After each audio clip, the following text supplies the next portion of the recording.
Hi guys, welcome to our daily encounter.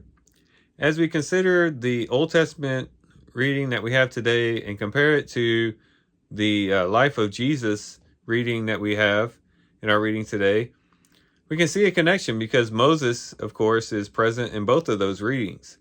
In the Old Testament reading, we have Moses giving the law, particularly in the book of Leviticus, with the laws in connection to holiness. But nonetheless, Moses is there and he's instructing the people. And then you have Moses show up in our reading on the life of Jesus in Matthew chapter 17 on the Mount of Transfiguration, where he appears when Jesus is transfigured before the apostles, Peter, James, and John, and Moses and Elijah appear. And they have kind of a conversation there with Jesus. And so we have a connection here with Moses in our Old Testament reading and Moses in our reading in the life of Jesus. And as we think about this, especially in Leviticus chapter 10, we think about, how severe of a punishment Nadab and Abihu received when they offered up strange fire. We could see that, listening to Moses, who was the messenger of God, was a very important thing back then.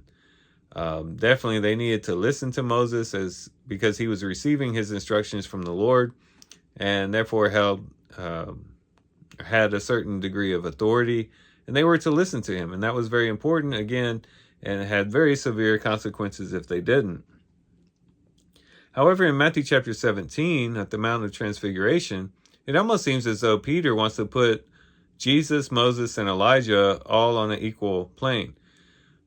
He says, he didn't know what to say. So he says, let's make a tent. Let's make a tabernacle for Jesus, for Moses and Elijah, and let's remain here. And then the voice comes out of the cloud, which is the voice of God.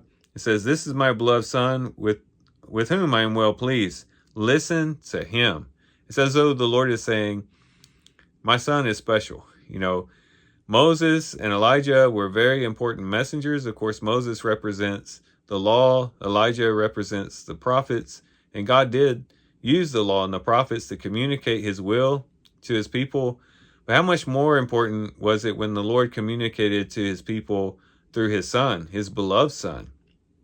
And so if they were to listen to the law and the prophets, how much more so should they listen to the son?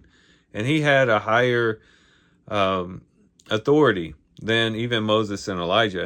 And the Lord makes that very clear to Peter there on the Mount of Transfiguration, which ought to really impress on our minds just how important it is to listen to Jesus. As we read in Leviticus chapter 10, the severe way that the Lord dealt with Nadab and Abihu in connection to the strange fire that they offered, a fire that was not authorized by God through his messenger Moses.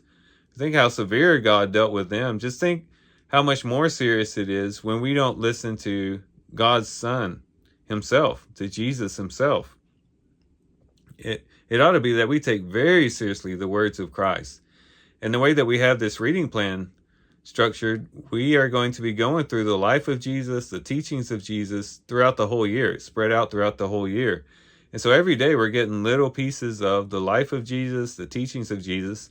And it's important for us to take those very seriously. If Nadab and Abihu needed to take what Moses taught very seriously, we really need to take what Jesus teaches very seriously. What Jesus teaches is not just suggestions. It's not just good ideas that he has, but they hold authority. He spoke with authority as God's own son. And so we need to take what he says very, very seriously and take it to heart and put it to practice. And if the Lord really set him out apart and above even the law and the prophets, even above Moses and Elijah, as important as they are, it ought to really impress on our minds just how much we should elevate the words of Christ and really listen to what he tells us through his communication with the people and his instructions to his disciples. And so as we go through our readings, let's take the word of Christ very seriously.